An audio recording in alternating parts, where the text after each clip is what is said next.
Stephen Colbert's show has been canceled. It's great. Great news, is it not? This is incredible on so many levels, and I'm going to column on this for the Mail.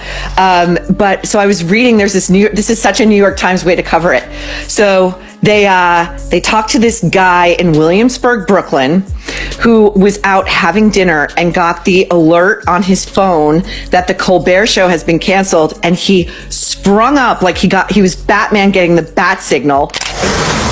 CBS just canceled the Late Night with Stephen Colbert, just days after Colbert took a swing at his own network for settling with Trump. Listen. This kind of complicated financial settlement with a sitting government official has a technical name in legal circles. It's big fat bribe. Stephen Colbert's show didn't just get cancelled, it was vaporized, torched beyond recognition. And then Megyn Kelly and Jesse Watters showed up, not to comment, but to finish the demolition with flamethrowers of truth. In a no-holds-barred takedown, they exposed the hollow shell of what was once a media empire built on canned laughter, smug political monologues, and punchlines so predictable they practically arrived via email. This wasn't just a roast, it was a full-blown reckoning. With razor-sharp wit and merciless precision, they ripped apart the illusion of cultural relevance that Colbert desperately clung to like a bad rerun. If you thought late-night TV was already on life support, wait until you witness how they buried the final, flailing gasp of its denial. No applause, no fanfare, just dust. Look, he's a terrible man. I really think he's just not a good guy. I mean, he completely took that show, which was a great sort of platform in nighttime television, and the Ed Sullivan Theater, and completely drove it into the ground. He had originally been at Comedy Central, where he was more comedy. And when he moved over to CBS, he decided to be more pundit. He desperately wanted to be Keith Olbermann. And guess what? Keith Olbermann is a failure. And now so are you, Stephen Colbert. Oh, man, the ratings tanked. Letterman averaged nearly 3 million in his final year. And today, Colbert is only averaging a little over 2 a night. This show is seen by close to 4 million a night. Now, the left's favorite late-night mainstream mouthpiece has been... This is what happens when Smug finally gets evicted from its long-term, rent-free penthouse on network television. Stephen Colbert wasn't just hosting a show, he was running a one-man cult of personality wrapped in the tired packaging of late-night comedy. And the saddest part? The only real punchline was how absurdly long it took for someone at CBS to glance at the cratering ratings and finally ask, "Wait, is this still airing?" It wasn't just the numbers collapsing, it was the national patience wearing thin. Viewers had enough of watching a man who constantly mistook snarky monologues for meaningful commentary and confused echo chamber applause with actual cultural relevance. In the end, the only laugh left was the one directed at the slow-motion crash he never saw coming. On his heels by this, and he's not really sure how to go after Vice President Harris. He knew his attack lines on President Biden.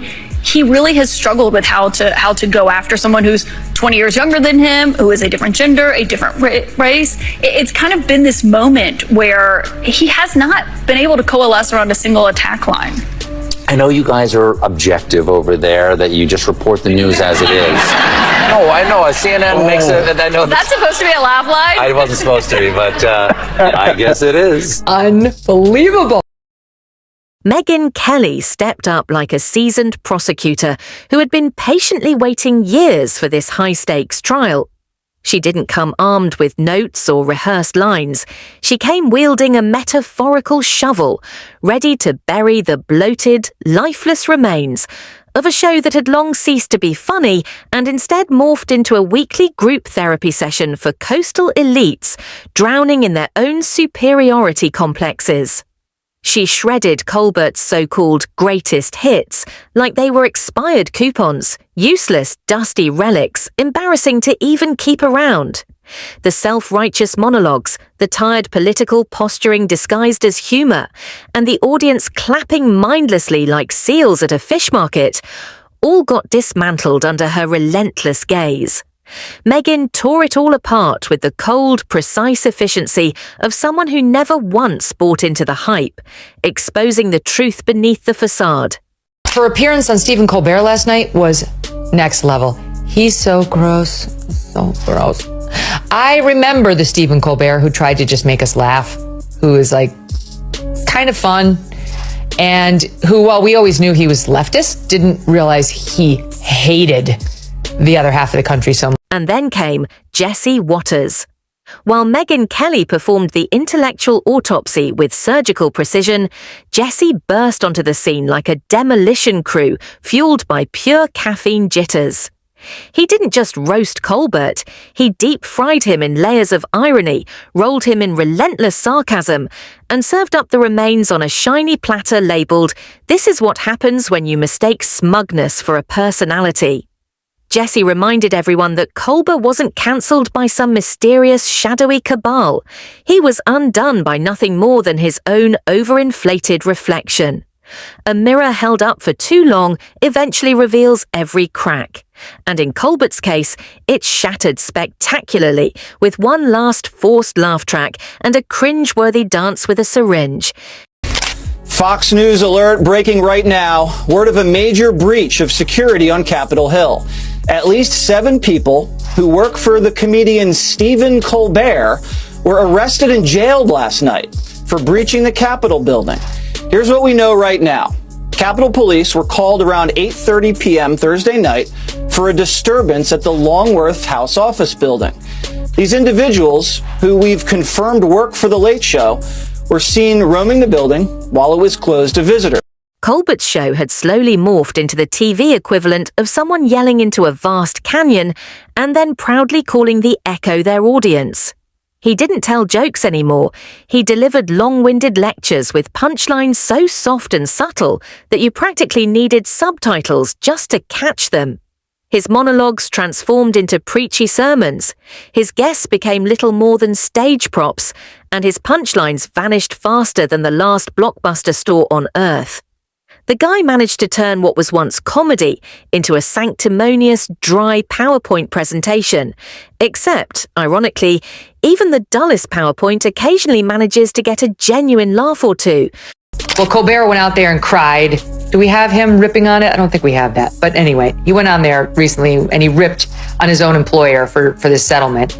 And that's why the left is like, oh, the optics are terrible. Like, this was clearly just like they fired Colbert to satisfy Trump. Number one, if that's true, you can put another feather in Trump's cap for doing something great and making America great again. Okay. Number two, there's zero proof to that effect whatsoever. And Sherry Redstone, who is the head of CBS, has known that Colbert is a chief Trump antagonist and that Trump hates Colbert since the beginning of Colbert and Trump as, dual public figures. Megyn Kelly walked right through this whole charade like it was just part of her morning cardio routine. She bluntly pointed out what everyone already knew but had stopped saying out loud. Colbert wasn't funny. He was fashionable. And the moment his fashion sense faded, so did the fake laughter. She called out his sad transformation from satirical genius to nothing more than a political mascot, someone who mistook moral outrage for comedic timing, and clapped her was less Tonight Show and more boring lecture hall. Meanwhile, Jesse Waters just stood over the smoking crater of Colbert's plummeting ratings and asked the painfully obvious question, who was this even for anymore? Stephen didn't just lose touch with the audience, he threw it all away. He went from parodying political pundits to actually becoming one, minus the charisma or courage to debate anyone who challenged him. Instead, he retreated behind a safety net of scripted cards, canned laughter, and celebrity guests who were as out of touch as a dial-up modem. Jesse didn't even need to stretch. Every line of critique practically wrote itself. Watching Colbert perform felt like watching someone read from a stale joke book, while trapped inside an echo chamber made entirely of kale smoothies and self-importance. Would you look at this? There are quite a few billionaires who support you. You are from Northern California, after all, Right. where they grow them in fields out there. Who's your favorite billionaire? Because we all have a favorite billionaire. On three. 1, 2, 3. Oprah. I'm sorry.